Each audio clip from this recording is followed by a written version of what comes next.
another episode of Slightly Under Asking. I'm Caitlin. I'm here with Kelly, and we got a good one for you.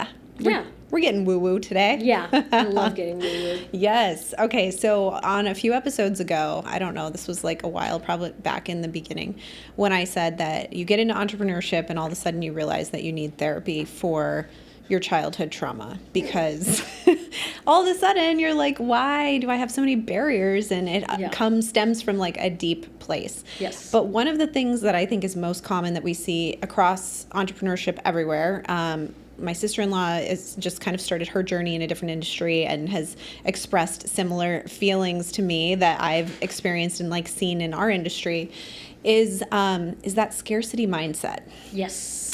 It's that damn scarcity mindset. It's a tough one. And so, if you're not familiar, this is where you just have this fear that you're not going to make additional money, or that the world isn't abundant, or you're not going to, and it doesn't even have to be around money, but oftentimes it is. But it's just scarcity of anything, really. And that manifests itself in different ways. And people create blocks with this that doesn't, prohibits them from really like going forward in their business in a number of different ways. And I'm no expert on this, but I've experienced the feelings. I am still working through the feelings. I think all of us have, and some people to a higher degree than others. But, we wanted to talk about this because it's common, it is challenging, and it's been a topic of our conversations off camera too, because even like 7 years in and 20 years in, whatever you're at. Okay, like 14. Okay, I rounded up. 20. I didn't want to undercut you. I was like, it might be 15. I'm going to say 20. You're like 30 years in, Kelly. 70 years in. She's still so. Am I that great? Damn. No. But it's still something that like, it's just in our ear, in our head. Yeah. So what are your thoughts on this? And like, whatever you're comfortable sharing about like challenges, struggles, like how you, or when you first realized this in your business, that it's like, oh, why do I feel this way? Hi, I'm Kelly, and I suffer from a scarcity mindset. So I've actually, I have always felt a scarcity mindset. Before real estate? Yes. Okay. I think because I was a teacher before I was a realtor, I had a stable paycheck, but it was very, very low. Very low. And that was hard. And then I was put in a position, like most realtors, where you get big checks, but they're intermittent, right? So it feels like when it's hot, it's, you're on a high, but then when you're not, it'll never come back. It'll never be good again, and then you have constant chirping in your ears of AI, you know what I mean? Yeah. We're going to be replaced. Virtual reality, instant offers, stuff like that. And it starts to really mess with you. Yeah. The highs and the lows and the ebbs and the flows, so much out of your control. Interest rates, consumer behavior, things like that. COVID, it's just, I think it really does do a number on you, psychologically speaking. Yeah. So I personally suffer from a scarcity mindset. And, there's a ton to unpack with that. But it is really hard. And I think what it does for me, and I can only speak for me, is it leads to a lot of analysis paralysis. I have a hard time executing on things, and because, wow, that's a lot of upfront money. Like, I'm worried I'm not going to get that back, or, Yeah. So I think it's a really hard thing. And I think the biggest challenge, at least for real estate, is, and I always talk about this, real estate is a very saturated profession. you have people who do very, very well, and then people who are barely making it. Yep. But it's all under the illusion on social media that everybody's killing it. Right.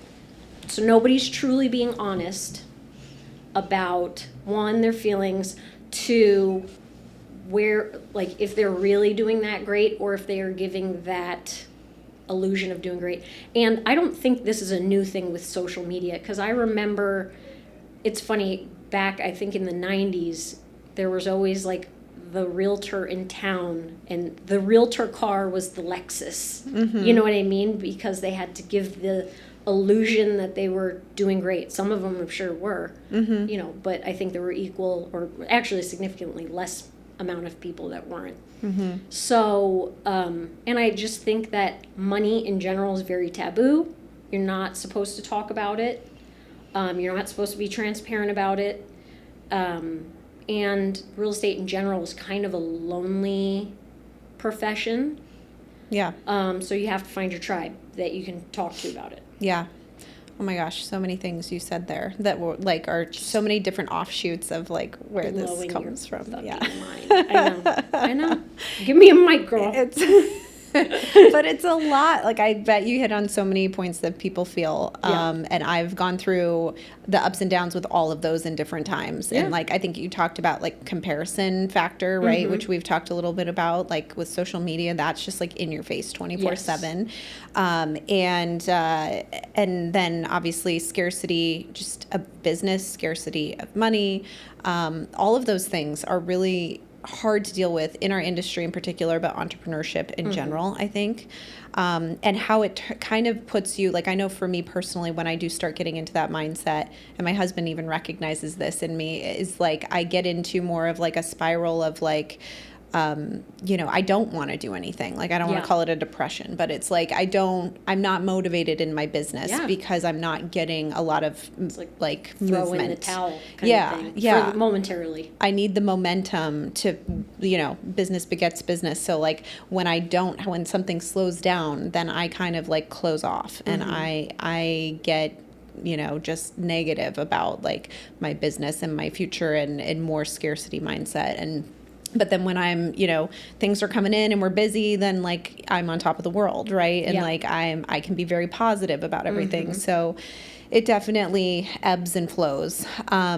We don't have the answers to this, and so if you're hoping for like the answer in this episode, I'll tell you now, you're not going to get it. But what this we can is more of share, a misery loves company situation. Yes. I have no answers. But what we can share are things that have helped along the way somewhat. But one thing that I will say, like especially when I was first starting, is I read the book "You Are a Badass" by Jen Sincero. Have you ever read that? I feel like that was one maybe I started and never finished. Okay. Well, I'm recommending it to you for this purpose because she talks a lot about that because she's an author. She's a writer. She wanted to always be a writer, but never made any money like writing and kind of like didn't motivate herself to do better for herself for a long time. But she came from a like very kind of like standard family life where money was always budgeting and like those kinds of things. And so she found in adulthood that she had this really strained relationship with money, a lot of guilt around money and that kind of thing. And so now obviously she's a huge well-known author and she coaches people on all of this stuff.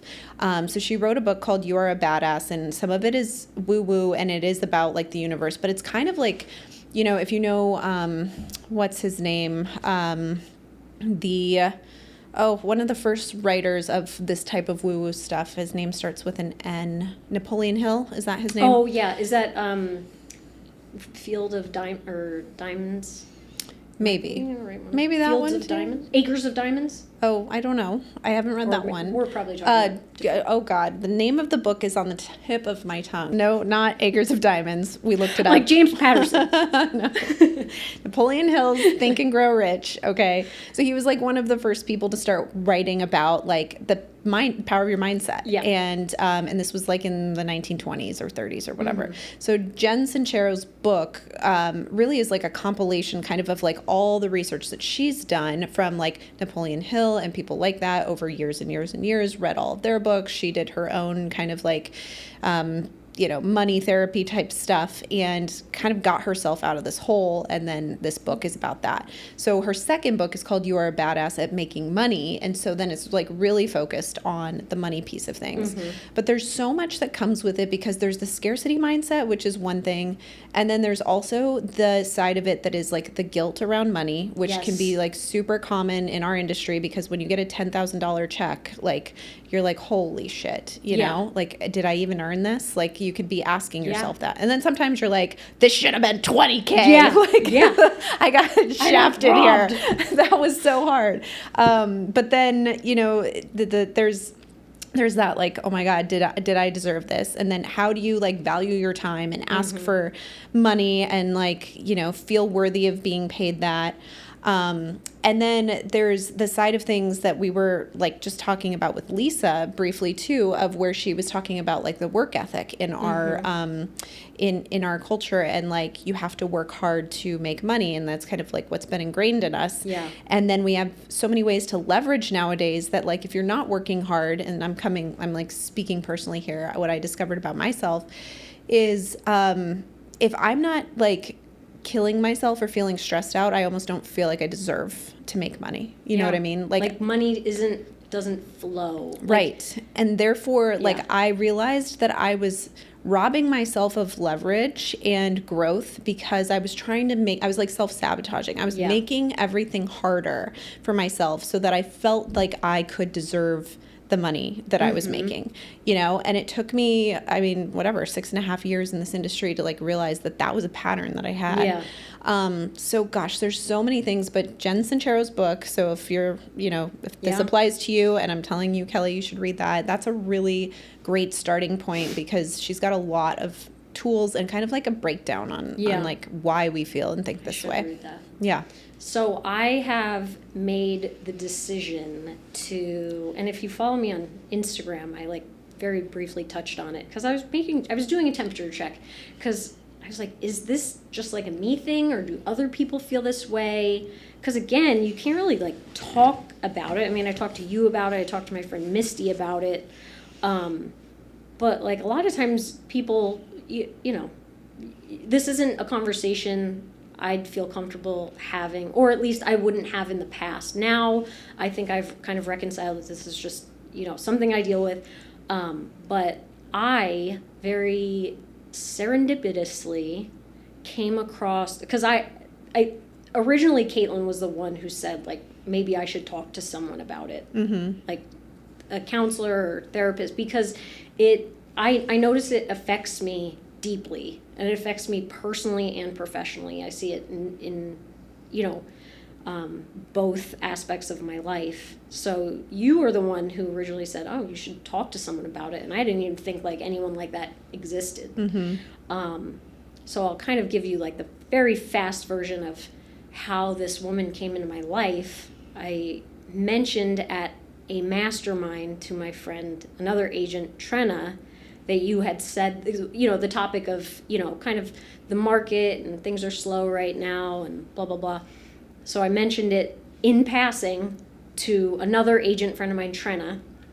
The next day, she goes to her BNI group and, when I mentioned it to Trenna, we were just like, oh, who do you even like talk to about that? A life coach? Maybe. And that was it. The next day, Trenna goes to her BNI group and meets someone by total chance. Trenna takes a picture of her business card and sends it to me and says, the universe is looking out for you. This woman is a financial behavior counselor. And we're going to try and get her on the show because I think it's really powerful because she's not a therapist and she's not a financial planner. She's in that space for people who, and it's not like a Dave Ramsey type where she teaches you how to, baby steps and all. It's not like that, because it's not really about necessarily people who don't have money. It's about people who have money and sit really uncomfortably with it and not at peace. So it's like, and she deals with all sorts of people. Like, I know she deals with people who maybe are first generation multimillionaires, but they have family guilt, or, you know what I mean? Kind of, like they have to take care of a lot of people, or, people who maybe have been screwed over by a family member financially, and then they have no trust. People with shopping compulsions, gambling problems.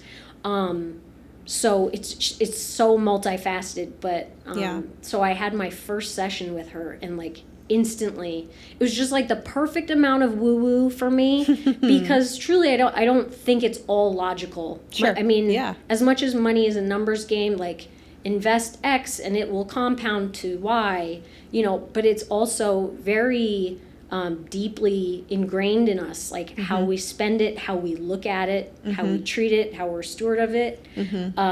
So it's like, this is going to be super powerful for someone like me who like kind of has a hard time with a scarcity mindset. I'm always waiting for the other shoe to drop, for it to be taken away from me. You know what I mean? So we're going to try and get her on the show, though. And she was open to it. So That's I think great. that would be like an awesome conversation. Yes. Because I really don't think I think this is something that a lot of us deal with and we just don't talk about. Yeah. And I wish that wasn't the case. I know. Yeah. Well, I think it happens in a lot of industries. Like I said, with entrepreneurship can be very scarcity. Like, it's a scary place to be, and it becomes a lot harder than you realize when you first start. But in real estate, it can be that way because you are getting big checks oftentimes, right? I mean, depending on the area of the country that you're in and what the median price is on a home, but like, it's just, most people aren't paid in chunks like that. Yes. And so when you do, like, yes, it might look like a lot of money, but then you also have to think about taxes and your broker fees and all the other things that you pay out of that. And then you start adding it up, and then you're like, how much of this do I actually have to do to like get to where I want to be? And then you start to then you can get more of a scarcity mindset, because it's like, well, shit, if I don't have a pipeline that looks like this, then I'm not going to make money at all, and that gets hard because there's a lot of uncontrollable factors in our business. Well, I also think that making money isn't really treated as, how do I say this? I guess I think making money can be very addicting too. Oh, sure. Yeah. It is a dopamine high when you get those big checks, and you want more of it. And so I'm a high D personality. I'm a driver. I love what I do. So it also becomes like I also can't stop, you know what I mean? And like sometimes like, all right, like I gotta learn to enjoy a vacation and not be, my mind always be thinking what I can do better, how I can grow business, how I can get more clients, you know what I mean? Yeah. But I think with my personality type, I struggle with more, and I don't necessarily, like, I want more business. Well, why? I don't really know. A lot of it's ego driven, I think, for me. Like, I don't know that I would like go buy a super fancy car or super fancy house, but like, why do I, then why? Like, and I don't know what enough is. And that's something that scares me as, one day I want to retire. Will I ever retire? Like, because will I ever have enough when I don't necessarily know what more is? So it's just like, it's truly like a very, very, convoluted, dark hole, deep, So. Well, that is one of the things that we were talking about, is like, what is that enough number? Yes. And I think in our industry, like, that's really hard to pinpoint.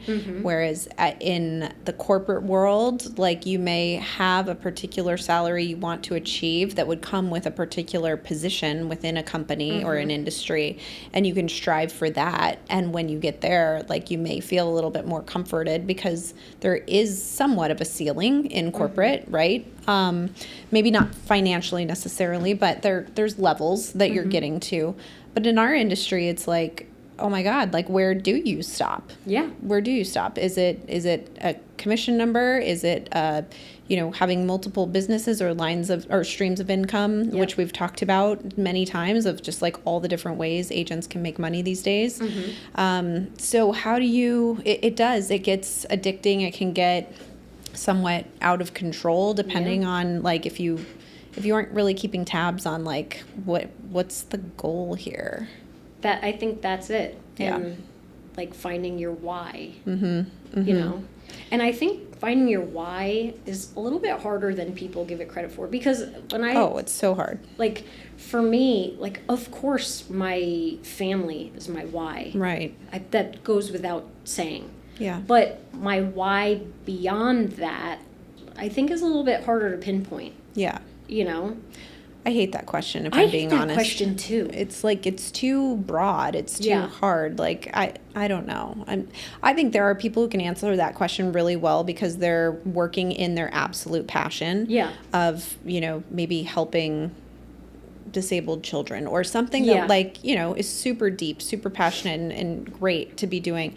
I don't honestly, I don't have that. Like, I don't have a passion out there where I would, like, kill to be working in that every single day, if I'm being completely honest. And I know that sounds like shitty, but, like, that's why I struggle with this question, because it's like, there really isn't anything that I want to do out there where I'm just like, that would be it for me.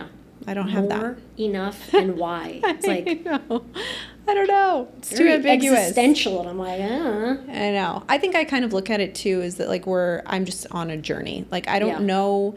Is it okay if I don't know the destination? Like, because if you are always chasing after a destination, and this is, like, a big fault of entrepreneurs, is, like, we do set that goal for ourselves and then we achieve it, but by the time we've achieved it, we've already set another goal. Yes. And that's why you can feel like you're in constant failure, because you have met these goals, but you're not realizing it because you're always getting bigger and bigger and bigger. And that's cool in a sense because you're growing and achieving, but, like, it's one of the things my coach told me. It was like, think about the way you talk to yourself about, like, failing to meet your goal or not, getting there or not seeing the progress or whatever.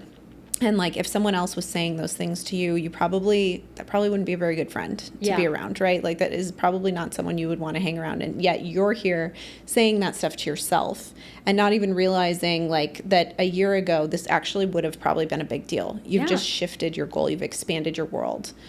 That's so true. I mean, it's like that. You go on vacation and you're planning your next vacation. Yeah. You're not even present on what the previous vacation has now led to. And that's like that saying, you've achieved things 5 years ago, you only that you dreamed of, right? And, I think a lot of that does boil down to gratitude and sitting in gratitude. That's a good point, and I'm glad you bring up gratitude, because that is a big thing. I think that is probably a fundamental to, like, battling a scarcity mindset, whether it's around money or anything else, is being grateful for what you have today and reflecting on what you've built, and I think that helps kind of temper the more a little bit. That puts me in check a little bit. And I started this year using a gratitude journal that I try to do every day or at least once a week. And it's just like 3 or 4 question prompts in, like, a little journal. And it just asks me different questions on every page of, like, things that I'm grateful for, or it makes you recognize things. Like, what is one thing that happened to you today that made you grateful for your life? And you have to think about it. Yeah. And it can't just be, so sometimes I get lazy around those things and I just kind of put, like, and then it becomes the same thing every time. If they're really thought-provoking, let's put a couple of them in the show notes. Sure. Like, I think that would be really helpful. Yeah. Yeah, that's good. But I know, and it's it's so hard to talk about this stuff, and I really wish it wasn't. Yeah. But honestly, I think everyone struggles with some degree of this. Yeah. And if they say they don't have any issue with it, they're probably lying, because I think everyone is. And it doesn't it doesn't have to be necessarily scarcity, but like it can be like, I don't know, I don't think talking about money is appropriate. Or there's the people who talk about it all day, and it's kind of like, well, is that the only thing that's on your mind? Like, it goes from, the pendulum swings from one end to the other, where it's like we all have a relationship with money, whether you want to label it good, bad, or neutral. We all have a relationship with it based on the way we were raised and the experiences we had and what our parents did for work, or, you know, whoever raised us, what that looks like. And then, unfortunately, like, we're still living in that childhood like experience as adults. Like, you don't know anything different other than like the rules that you learned then, and that may not apply as an entrepreneur, or, you know, in your family life or whatever. And then you get with a spouse who has a different version of money, and there's just, everyone deals with it to some extent, and it just manifests in different ways. Isn't that funny? Like, sometimes I wonder, like, to not be in your head about that. Like, what's that like? Like, Guy, my husband's name is Guy. Guy is like such a cool customer when it comes to, I mean, he's a cool customer in general. Yeah. Like, just very easygoing. I'm not. Very, you know what I mean? Like, very positive. Like, the only pressure that I have is from within. Yeah. You know what I mean? Right. And I always think it's just so fascinating how, like, some people, like Guy, you know, just are so, like, logical about it. Like, it'll be okay. Yeah. I'm like, what? Excuse me? I know. You guys are a good pair that way, then, right? You know? Yeah. But I just always think that's so interesting. And then sometimes I'm like, is this a female-male thing? Or, I don't know. No. I think it's everybody thing. Yeah. I think so, too. Well, we don't have the answers, obviously, but that's for damn sure. We're trying to bring the resources to help us and everyone else on this. So I think it's great that you're, what is she, financial behavior coach? Is that right? Counselor. Okay. I think that'd be great if we can have her on in a future episode. Yeah. Would absolutely love to have her give us some of her insights. Yeah. And if anybody does have the answers, right, we love them. We got a warm seat for you. Yeah, I mean, but also in the comments, like, tell us, like, is this an us thing, or is this like an everybody thing? Yeah. Have you experienced this? Yeah. How have you experienced it? What does it show up? Like, in your, like, for me, I mentioned it shows up a lot of times in analysis paralysis for me. I can't make decisions. And then you know what I mean? That's how it shows up, especially professionally for me. Yeah. I want to know, like, how does it show up for everybody else? Yeah. You know, or how does it manifest itself? Yeah. And have you recognized it before listening to us today, or have we now enlightened you? Or somebody with, like, a true abundant mindset. How did you get there? Sure. That's really great. Tell us. Show us. Yeah. Give us the abundance. Come on the show. Yes. Bless us with your abundance. Yeah. Well, I think this is an important conversation to have. I'm going to go have a good cry, and we'll see you on the next episode. Yeah. See you next time. Check the show notes.